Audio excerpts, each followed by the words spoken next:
श्री गुरुचरित्र कथासार अध्याय 19. स्वामी नृसिंह सरस्वती अमरापूरला अमरेश्वर मंदिराजवळ गुप्तपणे राहत होते. पण अलीकडे त्यांनी भिक्षा मागण्याचं सोडून दिलं होतं. भर दुपारी त्या ठिकाणी 64 योगिनी येत असत. त्या स्वामींची पूजा करीत, आरत्या म्हणत व त्यांना सुग्रास अन्नाचा प्रसाद भोजन देत. स्वामी तो प्रसाद आनंदानं घेत असत. गावातील लोकांना आश्चर्य वाटे. हा योगी इथे राहतो कसा? खातो काय? कोण देतो त्याला?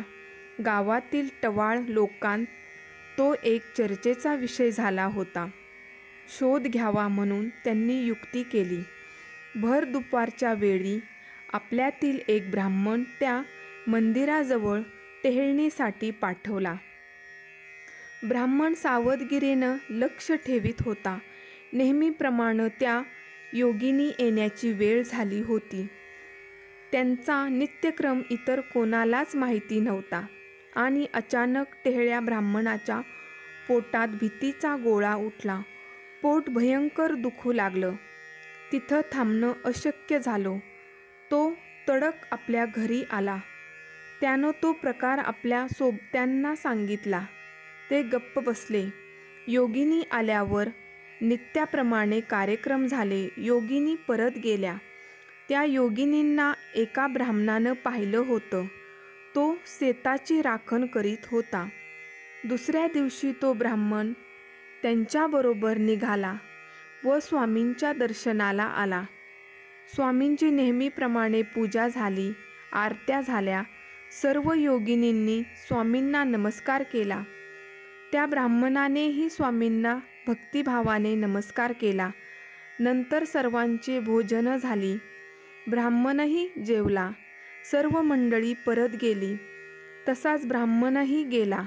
पुढे काही दिवस आपल्या शेताची राखण करणारा तो ब्राह्मणही रोज स्वामींच्या दर्शनाला येत होता. स्वामी अंतर्ज्ञानी असल्यामुळे त्यांनी त्याचा भाव ओळखला. सर्व योगिनी परत गेल्या. स्वामींनी ब्राह्मणाला थांबवून ठेवलं होतं. त्याला त्याचा हेतू कळला नव्हता. स्वामी एका व्याघ्रासनावर बसले होते. शेजारी एका पाटावर ब्राह्मणाला बसायला सांगून तो पाट दोन्ही हातांनी घट्ट धरून ठेवण्यास सांगितलं. डोळे घट्ट मिटून घ्यायला सांगितले. स्वामी वायुवेगानं थोड्याच वेळात प्रयागक्षेत्री आले. तेथे स्नान झालं, देवदर्शन घेतलं व लगेच काशीला आले.